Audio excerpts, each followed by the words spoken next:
So in this video, I will give you a short introduction to Chapter 7 of the book The Business of Marketing Research, called Foundational Marketing Research.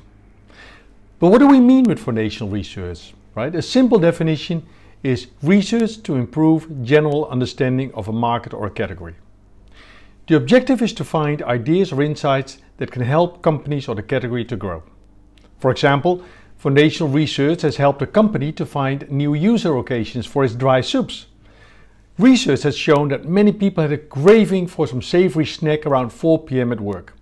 So there was a new occasion that the research found with a clear need. And therefore the company launched a new product called the 4 o'clock cup of soup, which became an instant success in the market. So I'll very briefly cover 3 types of foundational research approaches. Usage and attitude research, which help the researcher understand the consumers. Who is the consumer? What do they buy? Why do they buy it? How much do they purchase? What do they think of the products available? Market segmentation, which helps to find the groups of consumers, occasions or needs that are similar, but they still have some differences. And segmentation research can help companies to be more targeted and efficient in its marketing activities. And market structure research, right, which helps a company to better understand the market they're competing in. Who are the competitors? What areas can they address with new products or advertising? So let's start with usage and attitude studies, or UNA or AAU studies as they are called. Now the basic questions in a UNA study center around the 5 W's. Who, what, where, when and why. For example, a coffee brand wants to understand the coffee market. Now in a typical UNA study, they would focus on who is drinking coffee, who is not drinking coffee, what specifically they're drinking, like what brand, what flavor, black, sugar, when are they drinking it, the coffee, in the morning, in the afternoon, in the evening, and why they drink it. To wake up, get more alert, for the taste. Now a common problem with these kind of studies is the length of the questionnaire. Typical UNA questionnaires can take up to 45 minutes to complete. And as most research nowadays is done by mobile phone, way too long. Right? A mobile questionnaire should not be longer than 15 minutes, 20 minutes tops. Another problem is that we tend to ask respondents to recall details about what they consumed in the past weeks or even in the past 4 weeks. But many people don't even remember what they had for breakfast that day. So you can ask respondent to maybe complete a diary. Right? For example, respondents can be asked a few questions each time they drink something.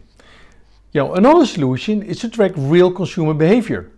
You can use mobile data to see what people have bought, analyze their browsing behavior, ask the respondents to take pictures of what they buy or consume, or ask people to wear a camera, right, when they go shopping or when they do the laundry, for example, and then analyze those videos, maybe through artificial intelligence or other techniques, right?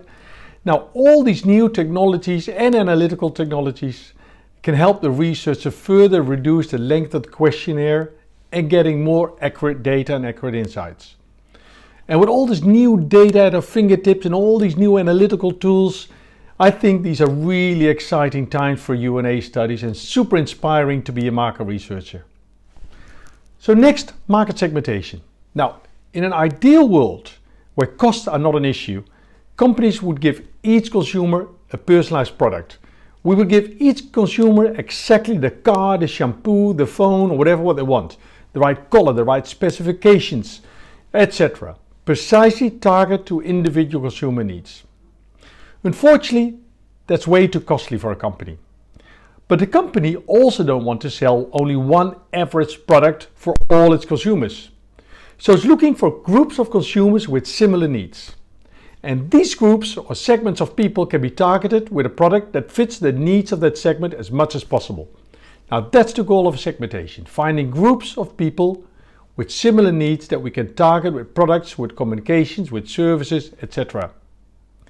Now finding the right segmentation solution is really a combination of science, art and business.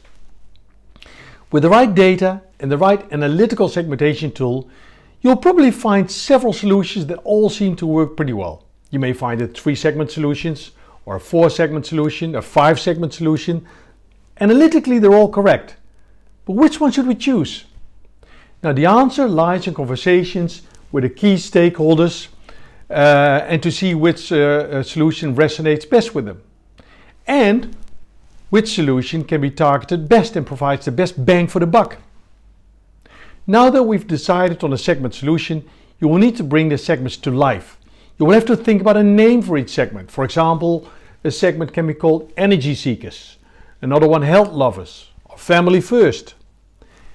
And then you need to describe each segment, both in terms of demographics like age, gender, income, family type.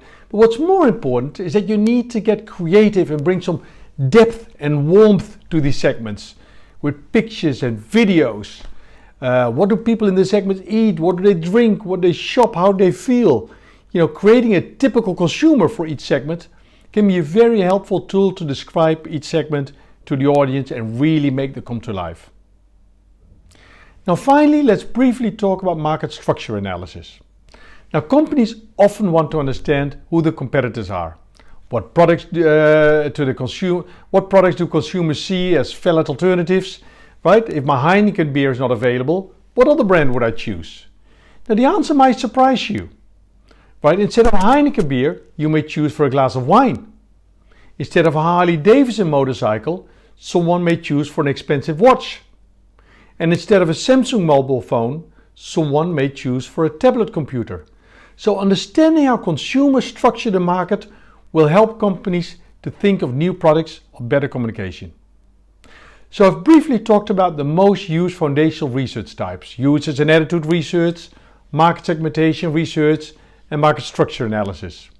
Now if you're interested and want to know more, please read Chapter 7 of the Business of Marketing Research about foundational research. I hope you enjoyed the video and we hope to see you again in the next video. Thank you.